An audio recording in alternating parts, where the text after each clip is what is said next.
Welcome to Cultural Fluency Makers. I'm your host, David Wellisch. Each week, we welcome leaders to share how they stay ahead of the ever-changing consumer landscape. With today's cultural transformation, top brands need to understand diverse consumer segments from Gen Z, Hispanic, and LGBTQ+ to gamers, wine enthusiasts, and basketball fanatics in Iowa. Their marketing strategies require them to keep the pulse on their consumers, but also their brand in the category to continue to grow revenue for the long term. Cultural Fluency Makers is sponsored by Collage Group, the only cultural intelligence engine that provides brand and consumer insights on the why that drives consumer behavior and purchase decisions. Let's get started. I am so excited for this episode and look forward to a very dynamic and insightful dialogue. With me today is a powerhouse in the marketing industry, bringing with her over 25 years of experience across CPG companies and marketing agencies. She served as a VP and Chief Customer Experience Officer at Campbell Soup Company, where she modernized marketing and improved brand trajectory. Prior to that, she was president of North America at Universal McCann. She has also received a range of industry awards both as a marketer and as an advocate of diversity, including YWCA's Women of the Year. She runs it, Working Mother of the Year, Brand Innovators, Top 50 Women in Marketing, Path to Purchase Institute, Who's Who in Shopper Marketing, among many others. She's now the CEO of MilkPEP. Yin Woon Rani, welcome to the show. I'm super excited to learn from you today. Well, thank you so much. Looking forward to the conversation.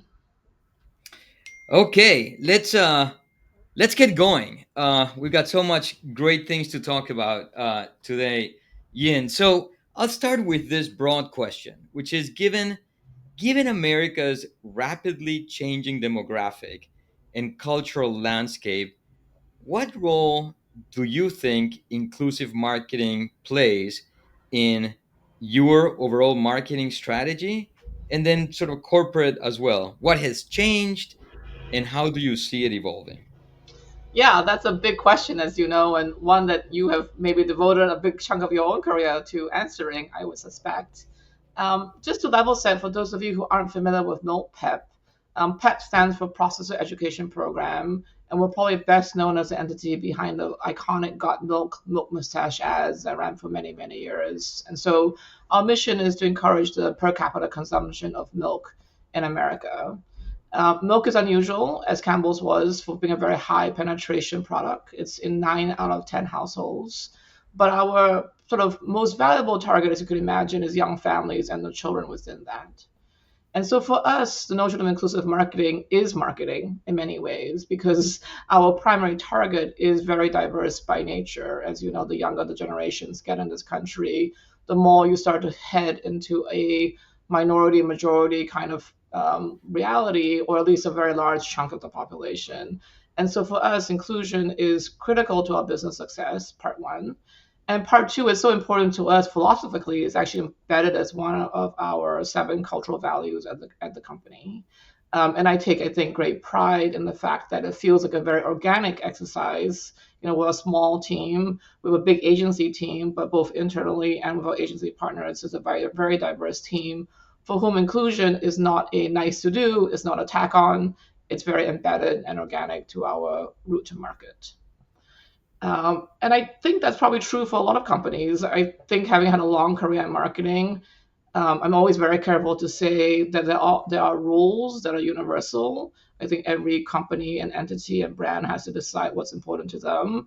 But I imagine for many companies that are targeting younger generations, particularly, to not think about inclusion very deeply is probably a missed opportunity, both from a marketing standpoint and also from a talent attraction and retention and development standpoint. Thank you, Yin. So well said. You've been in this space for a long time. You've been in the marketing space for a long time. What has changed? We hear so much about diversity, D&I, inclusive. What do you think has changed? in this space? Yeah, I mean, my one of my very first projects in the mid '90s was working on a Hispanic test market for a P&G brand.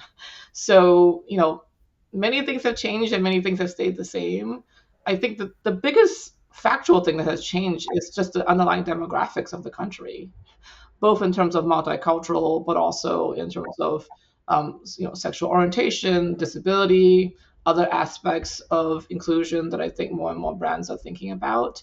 So I think the trends that existed when I started my career have only become more intensified, and I think more and more it's hard to make an argument to ignore those kinds of audiences. What hasn't changed, I think, is that it's hard.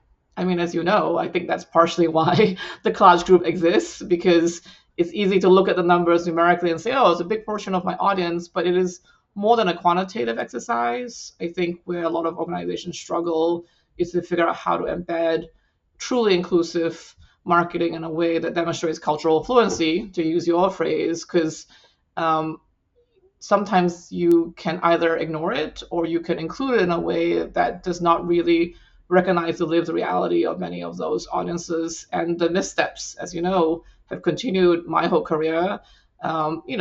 I'm not measured it. I don't know if the missteps have come or gone or decreased or increased, but literally, I think every quarter you read about some major brand that's in the news because they've done something that's so seemingly tone deaf. And so I think both from a systematic inclusion standpoint and from avoiding some of these reputational challenges, that unfortunately has been a little persistent. You're totally right, and there's so many examples in the last 6 months, 2 months, a year, that we could be talking about. How Yin, how important do you think it is for consumer organizations to get this right? As you know, we work with so many, and we're very privileged, but we also know that there's so many in key categories that don't prioritize. What is your perspective on the importance of getting this right? I mean, I think it's mission critical in my humble opinion, but I imagine that some brands and businesses, I mean, if you have a very specific audience, that where this isn't true, I'm sure those exist. But I think for most B2C organizations, starting on this journey and staying on this journey is critical simply because the demographics are what they are. The country is not, I don't believe, at any point going to get less diverse, despite Right. what some people might want to believe. And so I think building that kind of cultural fluency into the way you go to market and the way you train your marketing staff.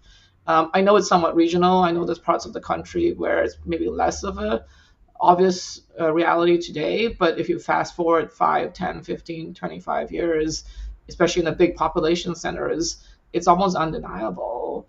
And so I think wherever you are in your process, you may be a very sophisticated marketer, you may be just starting. I think the trick is to start, because it's just not, I don't feel like the country is going to change that much demographically, especially in the big population centers. But I do think that the political climate, frankly, right now has made people perhaps a little gun shy, because Yeah. discussing it or doing it poorly or doing it well comes with maybe more political baggage than it has historically. And definitely the risk, as you say, is much higher. You mentioned in one of your earlier comments that it's hard. Like, we all know, we can see the numbers, we can, right, like we can see where the growth is coming from, at least from a demographic lens. What's hard? What are the key challenges that you think are here that make this harder than maybe it should be? Well, it's a good question. I mean, honestly, all marketing is hard. I mean, even marketing to, the stereotypical, white picket fence, two parents, two children, Biden smile. I mean, there's plenty of missteps there. And I think every organization should challenge itself to have a both quantitative and intimate understanding of the audiences it seeks to serve, both from a product and messaging standpoint. And there's plenty of times you're not doing that, even for majority audiences. Like, the examples are legendary, and that's why not every company is growing, right? And there's winners and losers and successes and failures, even in the most stereotypical kind of household. When you get into multicultural households, I think the challenge I always adopt for myself as a marketer is not always using your own mental models and your own internal heuristics of deciding what is true, what is insightful, what is meaningful, what is not. Frankly, in some ways, being a professional of color who has navigated both lived realities my whole career, you develop a certain proficiency toggling between, in my case, being an Asian American female operating in a white dominant culture industry, but it also sensitizes me then to other lived experiences. I also have lived in a mixed race marriage for a long time. My husband is Indian. And so I'm just more conscious that people's realities can be so different. And I think sometimes people overlook that part one, and they don't have the casting and talent that for whom that is intuitive. Part one. And then part two, that sometimes translates into the way they derive research and data. I think this has got a lot better in my career. When I started, it was much more uncommon to oversample and include all these different groups in a statistically significant way. It was often a throwaway, right? We'll do 6 groups and then we'll have one focus group that's diverse. Or when you do the samples, it's 4,000 consumers and we'll throw 200 diverse consumers in. And I think big scale companies have probably got more discipline about having appropriate sample sizes and data, et cetera, et cetera. But it's complicated because every group, as you know, is not monolithic, right? Asians, 85 countries, Spanish speaking populations, so diverse, African American, all black, so many different lived experiences. So it's hard, I think, to sometimes bring the resources to bear that is necessary to really understand these nuances, much less disabilities, which is a whole other gamut from mental wellness issues to the challenges of living as a visually impaired person versus someone in a wheelchair. I mean, there is a degree of complexity there, which I appreciate a lot as a marketer. But I think just having the simple insight that not everyone that you're selling to is like yourself is a good starting place. Could not agree with you more. One of the things we find, Yin, is that when obviously every company has its own segmentation schema, that in some ways lives in parallel to the demographic lens. So that may bring some complexity to it. And so it's interesting to see how every company approaches it a little bit differently. So I've been uh, honored this year to moderate several roundtables with CMOs and marketing and insights professionals. And one of the interesting things is we talk about cultural relevance. And anytime we say, so is being culturally relevant important to you and your brands? And everybody goes 100%. It is so key in today's America. And really the only way they say to win hearts and minds of the American consumer um, is to be culturally relevant. And by the way, that means different things to different people. I am curious, Yin, what is being culturally relevant to you, and how do you become culturally relevant or fluent? Yeah, I mean, for milk, I mean, that is a big part of our current strategy. We take our mission statement as to make milk matter more. And what we believe is that we don't necessarily have a product issue because milk is still a nutritional powerhouse. It provides, 13 essential nutrients, 4 of which are very hard to get anywhere else. What we perceived is that milk was beginning to lose the battle of perception and relevance precisely. And so we have set ourselves to make sure that the benefits of milk are understood in a culturally relevant way. And so we scorecard it. Like we have a set of attributes. Milk fits into my life today. Milk is culturally relevant. Milk is my favorite drink. So we believe that you get what you measure. So that is a big part of what our marketing dollars are invested against. It's part of our bonus scheme. It's part of our agency bonus scheme. And so one of the reasons I bring that up is sometimes it feels like cultural relevance is this kind of squishy, like, left brain, right brain, whatever thing. It's like, oh, it's just an excuse to do sizzling work and hire celebrities. For milk, at least, we believe that it is really critical to the business challenge. And so, however you define it for your brand or business, I do think that relevance and being part of today's landscape is important. And I think Milk has done a lot of work to sort of fight back from that. And I've been involved in sort of iconic legacy heritage brands and businesses for frankly most of my career. I won't name them because they might not want to be considered heritage brands, but I do think the things that got you here may not be the things that get you there. And so I think it is fighting the fight and putting out product and messaging where your product and positioning has a role in today's life among today's consumer. I think it is just that simple and just that hard. And when you talk about today's consumer, given the diversity and complexity I referenced to a moment ago, I think picking some key targets and then committing yourself to understanding them in a deep way, and then frankly making the hard choices, because strategy is about choice. It's about what you will do and what you won't do.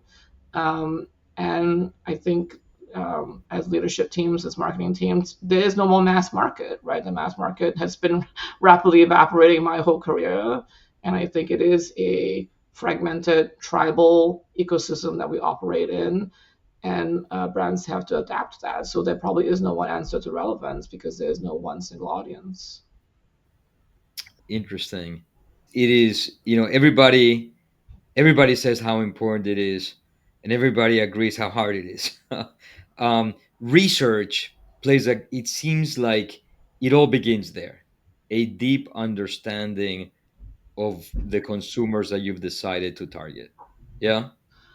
I mean, for me, I think it begins with mindset and values, frankly. I think most things in leadership do, honestly. I think if you have a mindset and a value system where inclusion of difference, both internally in your team and externally in those you serve, is important, then the strategy and research will follow.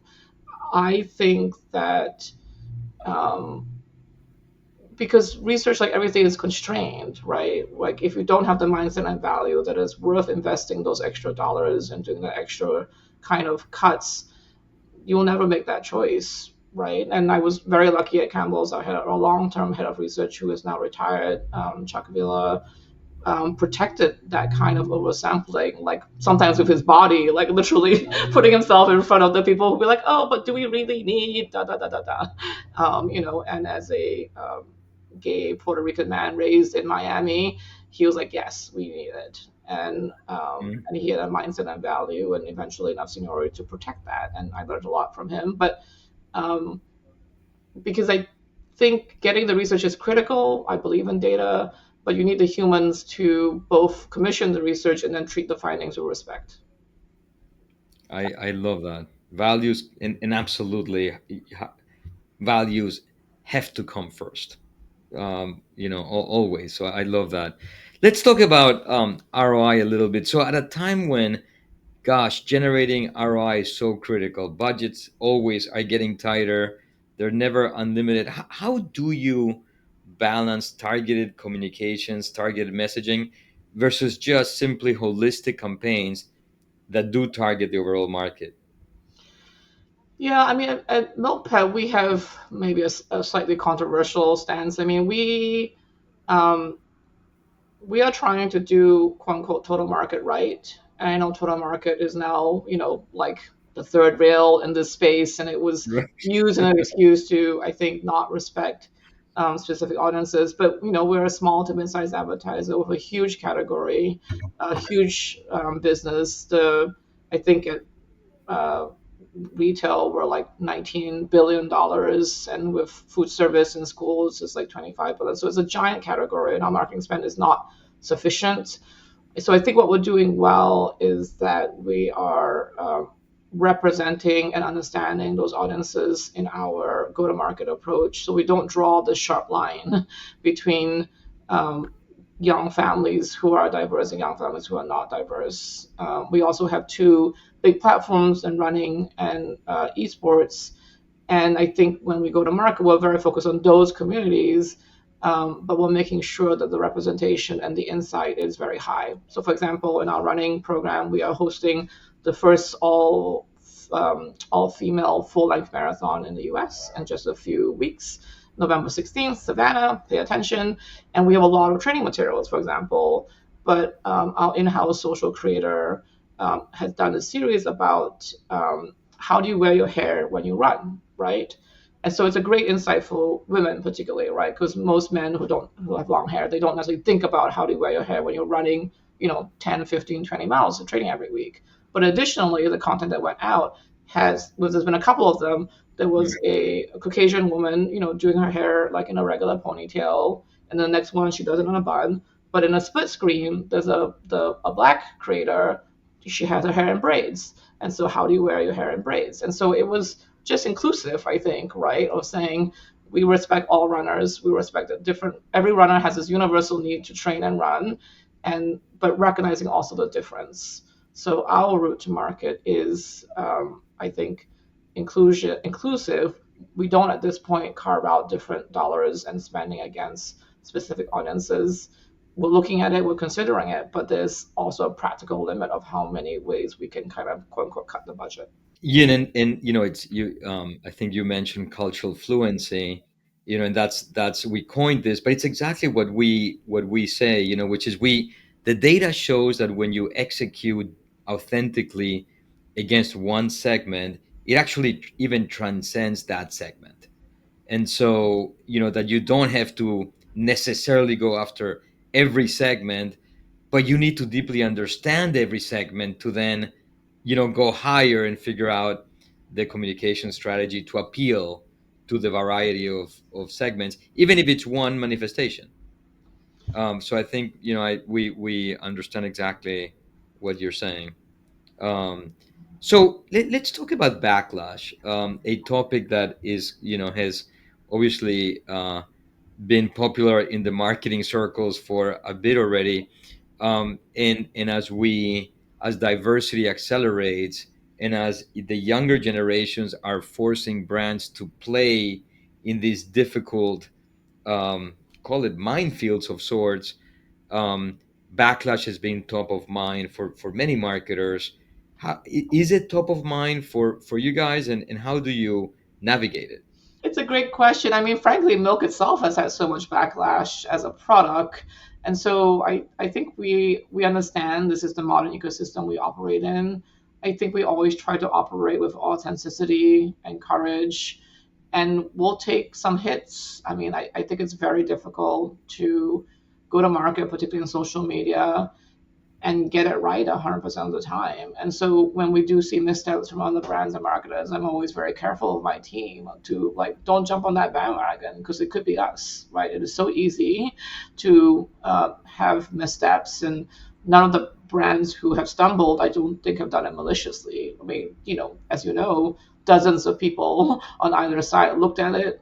Probably there was diverse people too, and sometimes you just stumble. And I think what you have to not do is become so risk averse that you're not willing to try, that you're like, oh, it's too difficult to talk about the LGBTQ community because of Dylan. We can't talk about black people, let's just be really homogenous and stay away, because I think that kind of flies in the face of what marketing is about. But I feel for the marketing profession, myself included, and for my team. When you're doing things that are trying to be insightful and trying to be inclusive, there is a risk. And now there's the reverse risk, right? Because there's this kind of maybe pushback from the conservative side saying that, don't be too woke, don't only represent this kind of people. So marketing is like walking a tightrope and juggling flaming knives and doing it with a smile and sequins. So, but what I do believe from an audience standpoint, and setting politics aside, I think the younger generation, I believe in the end, respects progress and transparency and authenticity. They don't expect anyone to be perfect. They're not perfect themselves. They're a very individual kind of generation, very respectful, I think, of quirkiness. And I think if you do your best and you're true to yourself and you do something wrong, I think as long as you own it, I think they'll come back to you. I think what pisses them off, frankly, is that kind of weird corporate speak of like, oh no, this was fine. We're like, well, rather than, oh, this was not fine, so sorry. I think they want brands to be much more human. And when you're in a Fortune 500 company, you have lawyers and corporate comms and shareholders and analysts. You just have to be a lot more careful about what you can and cannot say. I mean, I think you share such an authentic note on this entire topic, and I think you're right that I think competitors would love brands to stay away, uh, but you really can't. That's what makes it hard. Is that if you play it very safe, you're out of the game. And so, how do you, in this day and age, authentically engage? And maybe, one of the realities is that you're gonna get some backlash, and maybe that's okay. And the question is, where is it okay and where is it not okay? Just because of the fragmentation and polarization that our country is going through. Yeah, I mean, in some ways, milk had a head start because milk itself had become so polarized, and and we actually have a long tradition of advertising, particularly to the Hispanic audience, and so it's not a new exercise for us. And I mean, I hope it's not a new exercise for many. I think the polarization and the level of trolling and backlash has risen, but I was raised, as you know, in CPG, and I always remind people to see in CPG as consumers, right? The consumer is boss, and I think you have to reflect that consumer reality, and it's okay. I think sometimes you can't go to market without, frankly, pissing somebody off. To be Exactly. honest, I know Exactly. it's hard to say. It's easy to say and hard to do. But if you do things that are unobjectionable to everybody, I doubt you're getting noticed and remembered. And if you don't get to recall, it's very hard to get into anything else in the funnel. That's exactly right. That's exactly right. Thank you for that, Yin. So these are the industry business driven questions, and thank you for sharing so much insight based on your extensive experience, um, and incredible professional trajectory. Let's go a little bit more personal. So, what inspires you, Yin? What motivates you? I mean, I love interesting questions. When I was considering this job, and I was kept saying to my husband, I said, I can't take this job. I was like, is it possible? Like, how does one save milk? And he, with wisdom said to me, well, that's why you should take it because you love hard, thorny questions. So I'm very driven by that. I'm a big student. My number one and Gallup Strength Finder is learner. So I love to learn. I love to read. I love to learn from those around me. And fundamentally, I try to live my life to have impact. I don't want to be a cog in a wheel where it feels like I'm not contributing every day. One of the joys of this job is I know I'm making an impact every day on my team, on our stakeholders, on our funders, and on the industry. So, I think as I said earlier, I'm probably more values driven than functionally driven, which is good and bad, but it works for me. It comes across loud and clear, which is really so great. And if we could travel back in time, Ian, and give your 20-year-old self advice, professional career advice, what would that be? Oh, so many things I want to say to her. I think the thing I would say is that you know what, you're always going to be different, and I at some point you need to embrace that as a strength, not a disadvantage. And that has probably been the journey of my career. It helps, frankly, and I've shared this before. It helps that I was raised in Singapore, where Chinese population is the majority race. So I was actually raised in that dynamic, and I think it gave me some degree of self confidence emerging into the work field. But I see so many other professionals of color struggling from the get go of like, how much am I myself, and how much do I code switch and conform? And I think you always want to walk that balance. But a lot of my career has been becoming a more crystallized version of myself and having both the courage and the positional authority to do so. Love that. And and I'm sure it wasn't easy. I'm sure it wasn't easy to get into corporate America and climb corporate America with all. It's not the corporate America that was many years ago. So again, congrats, and I'm sure so much learning during that process. I think for Last, yeah, I think for me it was always important to focus on the task and the fun of it. And sometimes you can get overwhelmed if you take too many steps back and you start looking at the statistics of how narrow the band is. How many Asian female CEOs are there in the world. But I never focus on that. I always focus on the work and the team and the journey. and it took me where I am. And I didn't set out with this like very clear pathway. It was just following the work that I loved and being around people that I enjoy working with, and I've been very fortunate. That's great. Thank you. Last question, Yin. What do you do for fun outside of work? Well, I mean, I'm a working mother, so the time for fun has not always been high, though my son is very self-sufficient now, fortunately. I'm a big reader, I would say. I read a lot. I read both a lot of fiction and nonfiction. I read every night before I go to bed. We're actually moving house right now, so not to share too much information, but we literally have packed up like 20 boxes of books so far, and we already gave away like 40% of my collection because we're downsizing. And I'm like 20 boxes of books, is that a lot?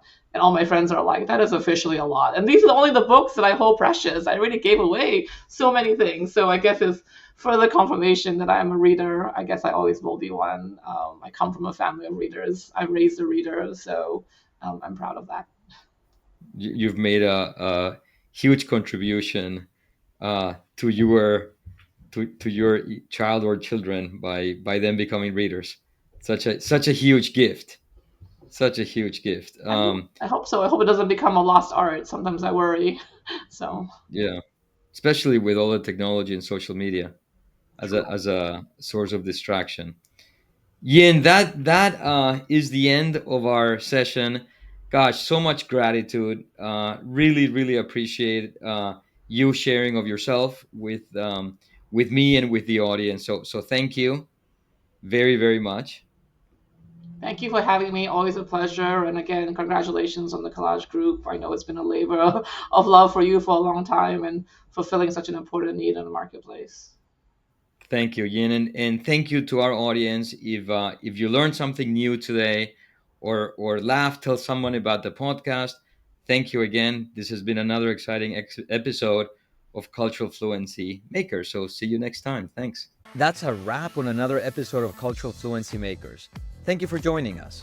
Please share your comments and what you would like to hear more about. Be as specific as possible.